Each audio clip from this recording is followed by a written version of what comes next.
Hello there. What you're looking at right now is the Eduaide Workspace. It is a place for working on instructional documents. It is not a chat interface, and it is not a prompt playground. The document itself is the unit of work. It is the material that you will ultimately give to your students, reference while teaching, or use to plan a unit of instruction. Everything I do from this point forward happens inside this document. And it already looks mostly like something I might give to my students.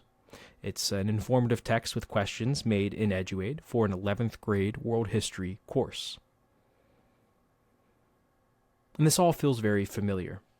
It looks a lot like a Word, Google Doc, or Notion-like editor, and that's intentional.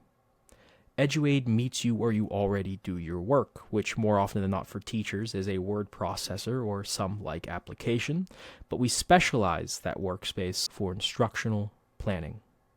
So you still have all of your core document editing tools, but you also have an additional set of AI tools designed specifically for teachers. Perhaps I would like to add a check for understanding to this document. Notice what happens. The AI doesn't respond on the left-hand side in a panel in a chat format. It adds the check for understanding questions directly to the document.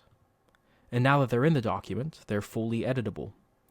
I can edit them, revise them, remix them, remove them, or place them in an entirely new section of the document. But it doesn't end there. Perhaps I would like to add an image. I can go to the image generator or image search, and I could say, want an image to illustrate what the textile industry looks like. I run the search, the image is in the public domain, I would like to insert it right here, and there we are. Perhaps I would also like something for heavy industry. There's the space for it. We'll run the search. Heavy industry. Insert. And there we are. This is the core model of Eduaide. AI actions inside the document. These visuals live in the document. These check for understanding questions live in the document where the students would actually see them. The next question you might have is a practical one. How do I know whether this text is appropriate for the students I teach? In this case, 11th grade world history. Well, through a collaboration with the Learning Commons at the Chan Zuckerberg Initiative, I can evaluate the grade level appropriateness of this document. We don't grade your work per se. What we do is we analyze properties of the text. We do a quantitative and qualitative analysis of the text and surface background knowledge demands. And what we have are a few things. One, we have the grade band that could access this text without any support. And we have a grade band that could access this text with scaffolds.